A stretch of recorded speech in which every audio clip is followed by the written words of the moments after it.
Ready? Kamay sa mesa. Top 6 answers are on the board. Anong meron sa katawan ng aso ang wala sa katawan mo? Go. MM. Kuko? Mahabang kuko. O yung mga kuko matutulis. Yeah. matalas. Nandyan ba ang matulis na kuko? Wala. Lakan.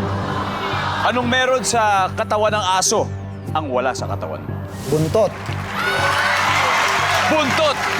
Nandyan ba ang buntot? Top answer. Lakan, pass or play po? Play po. Play? Oh, let's go. MM, balik muna tayo. Alright. Kaji, anong meron sa katawan ng taong wala sa katawan mo? Balahibo. Balahibo. Nandiyan ba ang balahibo? Answer yan. Sharon, anong meron sa katawan ng aso ang wala sa katawan mo? Yung bayag, yung naglalap tuwing sila, nagme-mate sila. Survey says...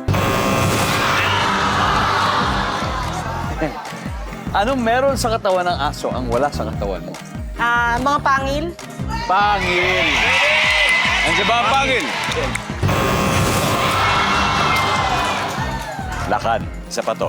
Anong meron sa katawan ng aso ang wala sa katawan mo? 4 na paa. 4 na paa. Survey. Kaji, ano pa kaya? Anong meron sa katawan ng aso ang wala sa katawan mo? Kuko. Survey says... Team Leaf Art, are you ready, Ryan? Suggest lang, ano meron sa katawan ng aso ang wala sa katawan mo? Pabis? Rabbits. Micah. Rabies din. Rabbits din, rabbits. Mix. Post nila, yung sa mga... Sa ilalim. Yan. Pos. Yung pos. May option ka. Rabies, pos, o baka may iba ka. Anong meron sa katawan ng tao na wala sa katawan mo? Post na lang po siguro. Meron! Meron yan. Ang sabi ng survey ay...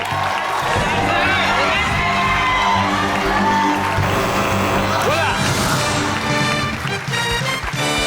Okay, tingnan natin kung ano yung mga hindi nahulaan. Number 6. Maraming dede. Number 4. Kalis. Number 2. Garapata. Oh, umatake agad ang Team Balisong sa round 1 kaya may 65 points sila.